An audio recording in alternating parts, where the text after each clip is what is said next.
এই অঙ্গীকার এবং স্বীকারোক্তির পরে যদি আমি বলি যে এগুলো পাশ কাটাইছে, এগুলো করে না, ওটা সম্ভাবনা দেখছে না, তাহলে তার কিছু বলা থাকে না।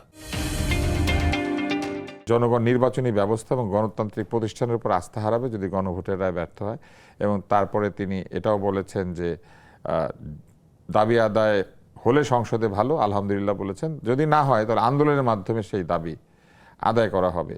এবং তিনি ওই যে কথাগুলি এই মাত্র মান্নান সাহেব বললেন সেগুলি ওইখানে বলেছেন। এটা একটা বেশ চমৎকার বিষয় যে তাদের নেতা যেটা বলেন তারা সকলে মিলে কিন্তু সেই বক্তব্যটাকে তারা তুলে ধরেন।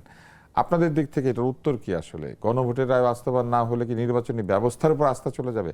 গণভোট তো ঠিক মতো হয়েছে, নির্বাচনী ব্যবস্থার কাজ হচ্ছে ভোট ঠিক মতো আয়োজন করা। রায় মানা না মানার সাথে তো রায়ের সম্পর্ক নাই, যে মানে তার সম্পর্ক। তাহলে ভোট তো ঠিক মতো হয়েছে, তো ভোট ঠিক মতো করতে পারলে ব্যবস্থার উপর আস্থা হারাবে কেন? জি, আপনাকে ধন্যবাদ। আমার অন্যতম প্রিয় আলোচক ডক্টর মান্নান এবং যারা এই অনুষ্ঠান টেলিভিশনের সামনে বা অন্যান্য মাধ্যমে দেখছেন, সবাইকে শুভেচ্ছা। আসলে আস্থা হারালে একটা সরকারের উপরে সবথেকে বেশি লাভ কার, সেই বিবেচনা থেকে যদি কথা হয়ে থাকে তাহলে তো আর কিছু বলা থাকবে না। বিরোধী দল মনে করছে এই ঘটনার কারণে সরকার আস্থা হারাতে পারে, যাতে সরকার আস্থা না হারায় তারা আমাদের সহযোগিতা করছে বা আমাদেরকে স্মরণ করাচ্ছে। এটাও কিন্তু বিরোধী দলের একটা চমৎকার দিক। মানে অন্য যে কোনো সময় মানে সরকারকে শুধু সমালোচনা না, একের শুয়ে ফেলার একটা ব্যবস্থা অতীতের এই ঘটনা ছিল।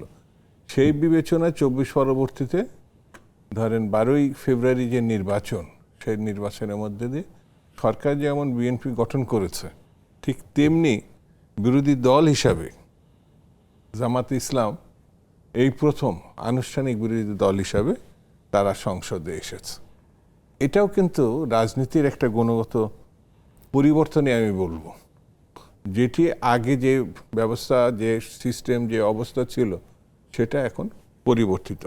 দেখেন এই বর্তমান সরকারের গত 5 মাসে উল্লেখযোগ্য কাজের মধ্যে একটা চমৎকার কাজটা হচ্ছে মুদ্রাস্ফীতি হ্রাস। 12 লাখ কৃষকের 10,000 টাকা কৃষি ঋণ সুদসহ মওকুফ, 55 লাখ পরিবারকে মানে 15 টাকা কেজি দরে চাল দেওয়া, এছাড়া স্নাতক পর্যন্ত নারীদের বিনামূল্যে শিক্ষা। এরকম যদি আমি একটা করে উল্লেখ করতে থাকি না, তাহলে এই সরকারের গত 5 মাসের অনেকগুলো কাজ যেটা জনবান্ধব, এবং যে আপনি মানে প্রশ্ন বলার আগে যে কথাগুলো নিজেও বললেন যে অতীতের প্রধানমন্ত্রী আর বর্তমান প্রধানমন্ত্রী চাল চলন, মিশার ক্ষমতা, বক্তব্য উপস্থাপন একেবারে ভিন্নতর, যেটি অনেকটা মনে হয় যে তার চাল চলনে কথাবার্তা মানে পাশের এই মানুষটি তো আমার সঙ্গে বসবাস করে। মানে একেবারে দেখুন পোশাক আশাকে কোনো ভিন্নতা নেই। আগের একটা ভাব ছিল ধাক্কা ধুক্কি দিয়ে মনে হচ্ছে যে একজন মহারাজ যাচ্ছে। অতীতে আমরা সরকার বা রাষ্ট্রপ্রধানদের মানে যেভাবে মানে ঘটনাগুলো প্রত্যাখ্যান করতাম, সেটা খুব বেশি সুখকর না। এখন এই ধরনের ঘটনা, কে যে প্রধানমন্ত্রী, কে যে মন্ত্রী আর কে যে নেতা, এর মধ্যে খুব একটা ভিন্নতা কোনো অনুষ্ঠানগুলোতে আমরা দেখি না। কিন্তু প্রধানমন্ত্রী অবস্থাতে আছেন। ভিন্ন একটি চিত্র আমরা বরঞ্চ সামনে দেখতে পাচ্ছি, যেটা আপনি ব্যাখ্যা আপনাদের বিরুদ্ধে আসছে সেটা হচ্ছে আপনারা গণভোটের রায় বাস্তবায়ন করছেন না, জুলাই সনদের প্রতি আপনারা বিশ্বস্ত না। আমি একটা কথা বলি, আমাদের তো অনেক প্রচলন মানে কথাবার্তা আছে, প্রবচন, সেটা হচ্ছে ওটছুরি তোর বিয়ে।